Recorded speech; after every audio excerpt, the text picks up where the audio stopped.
Hey, my soapies, welcome back to the channel. And I got some hot early spoilers for the Young and the Restless. Oh, yeah, you talking about the week of October 6th through the 10th? Yeah, it's about to get crazy. And we all know this starts spiraling the September 26th episode with Sharon and all her shenanigans and taking out Heather and all. But it ain't over, as we saw this week. Well, we got to talk about a few teasers coming up next week. So without any further ado, I'm going to go ahead and dive deep into this, and we got to start talking. So before we dive into the Sharon drama, I gotta bring up some things that we've been seeing brewing in this particular week ending October 4th, where the cracks are forming between the marriage of Jack Abbott and his wife Diane Jenkins Abbott. Yeah, they had a little tiff. It all started when, of course, Jack wanted, to help his brother Billy, and Diane was like, we got problems of our own. Leave Billy to his devices. If he's gonna fall flat on his face, let him fall flat on his face. And Jack was not willing to hear that. Well, that drama continues to spill over into the week of October 7th through the 11th, and I'm telling you, it is insane. Oh yeah, look like Diane is going to go off. She's going to actually think that Jack doesn't believe her changing. I mean, she actually says, I don't think you've ever fully committed to the fact that I've changed and that I'm not the same manipulative bitch that I'm used to being. Oh, yeah. Obviously, you know what? It is falling apart in the Abbott house. First Kyle, and now it looked like Diane is ready to jump ship. Poor Jack. Or shall we say, really, poor Jack? I mean, maybe if you were paying attention to your family, instead of chasing none other than Nikki Newman, and of course, Victor Newman is coming right for a torpedo right at your company with Glissade being ran by your son. Yeah, maybe this wouldn't be happening right now. It's been a domino effect since all of that happened this spring.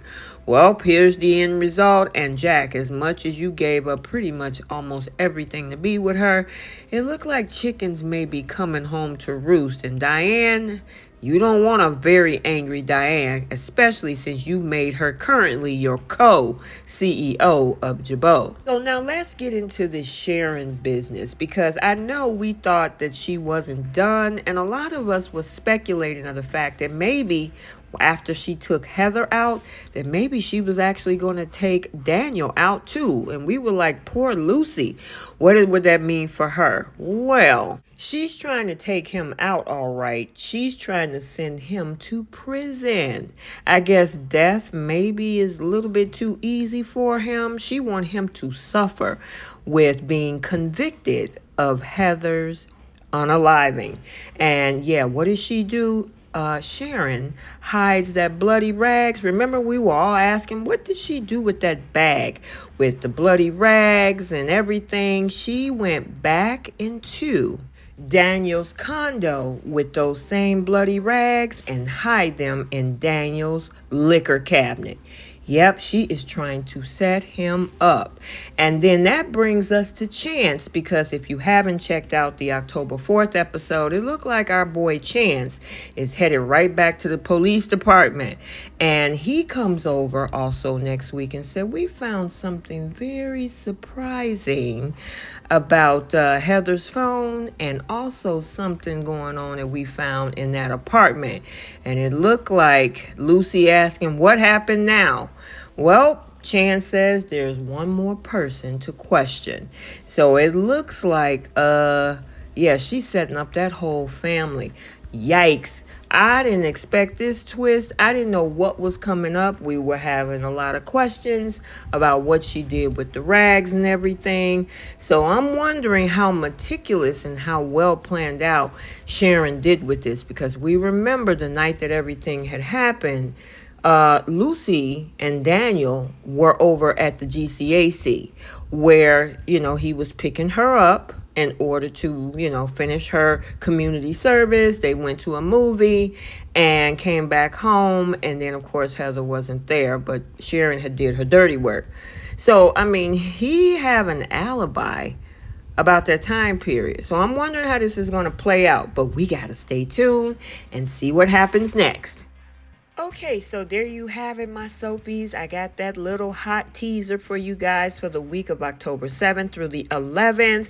Let me know your thoughts. Did you expect a twist like this with Sharon setting up the Romalotti family? It looked like not only Daniel, but maybe possibly Lucy as well, to get them all out the way so she can have her peace after dealing with Cassie's demise. Oh yeah, this is crazy. However, it does lead up to Michelle Stafford's 30th anniversary as well, coming up in the next couple of weeks. So yeah, we got to get prepared for all of the drama with everything happening in this particular storyline. And you know what? Honestly, I'm excited about this little twist because I was like, what can Sharon do next? And the other thing is, I was wondering what happened to that bag. And at the same time, could this be how can they redeem her out of this? Well, I mean, unless they cross their I's and dot their T's, or shall I say dot their I's and cross their T's, but we're talking about Genoa City elite police. I'm wondering, are they going to be able to figure all this out, that Sharon is the real culprit and that none of this was actually Daniel or Heather. Make sure you like, comment, and subscribe. Turn on your notifications so you're notified every time a video is posted. I am T from Soap Corner Talk. Till the next one, we'll see you all soon. Bye, my soapies.